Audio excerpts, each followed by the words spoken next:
ऐसे कौन से इम्पॉर्टेंट विटामिन्स और मिनरल्स हैं जो मेंस को कंज्यूम करने चाहिए? Firstly let's talk about vitamin B6। Vitamin B6 बोल रही हूँ मैं। Now why B6? क्योंकि जो आपके शरीर में टेस्टोस्टेरॉन हार्मोन होता है वो एक बहुत वाइटल हार्मोन होता है एक मेल के लिए, और उसके प्रॉपर रिप्रोडक्टिव सिस्टम के फंक्शनिंग के लिए ये बहुत नेसेसरी होता है। Then let's talk about the magnesium supplement. Now along with vitamin B6, magnesium is equally important in its role. अब इसका काम जैसे कि विटामिन B6 का काम होता है उसी के जैसे सिमिलर होता है। It supports the testosterone hormone production. Also along with that ये आपकी स्लीप क्वालिटी को एनहांस करता है और काफ़ी अच्छा एडिंग देता है when you are sleeping and in the proper regulation of your sleep. Then we talk about zinc. Now, zinc is also known to be a very important mineral when it comes to the male sexual health.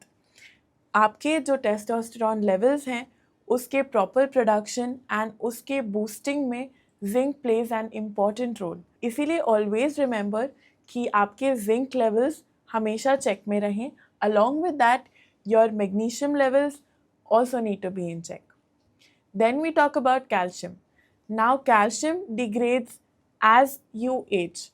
Aging and calcium degradation goes hand in hand. Because if you are a lot into training, strength training, या running or something that way, आपकी bones थोड़ी सी weak होने लगती हैं and they need an external boost. So, along with aging, calcium is very necessary. Then the most important one is vitamin D. Vitamin D, also known as sunlight vitamin, doesn't only remain limited to your sun's exposure.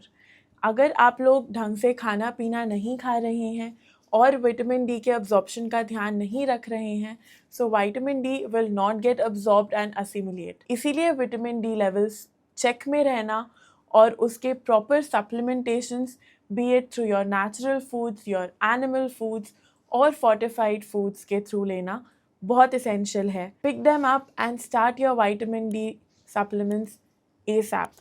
Very necessary.